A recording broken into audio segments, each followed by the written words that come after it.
Welcome to Manikonda properties. మనకి 3 BHK east facing flat ఒకటి రెంట్కి వచ్చిందండి.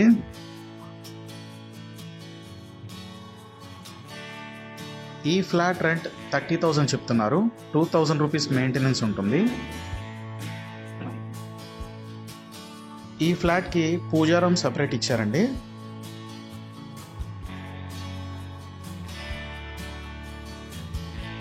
Kitchen complete wood work చేయించున్నారు.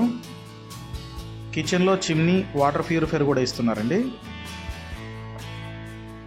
3 వాష్రూమ్స్కి 3 గీజర్లు ఇస్తున్నారు. మాస్టర్ బెడ్రూమ్లో ఏసీ కూడా ఉంది. ఈ ఫ్లాట్కి ఇన్వర్టర్ కూడా ప్రొవైడ్ చేస్తున్నారండి. ఈ ఫ్లాట్కి 3 బాల్కనీస్ వచ్చాయండి. మాస్టర్ బెడ్రూమ్ అండ్ సెకండ్ బెడ్రూమ్కి బాల్కనీస్ ఇచ్చారు. ఈ ఫ్లాట్ లొకేషన్ వచ్చి మనకి KPR కాలనీలో ఉంటుందండి. డీటెయిల్స్ డిస్క్రిప్షన్లో ఉన్నాయి. విజిట్ చేయాలనుకునే వాళ్ళు డిస్క్రిప్షన్లో మా నెంబర్ ఉంది, కాల్ చేయండి. ఈ కమ్యూనిటీలో టోటల్గా 5 ఫ్లోర్లు ఉంటాయండి. ఫ్లోర్కి 6 ఫ్లాట్లు వస్తాయి. ఈ ఫ్లాట్ 4th ఫ్లోర్లో ఉంది.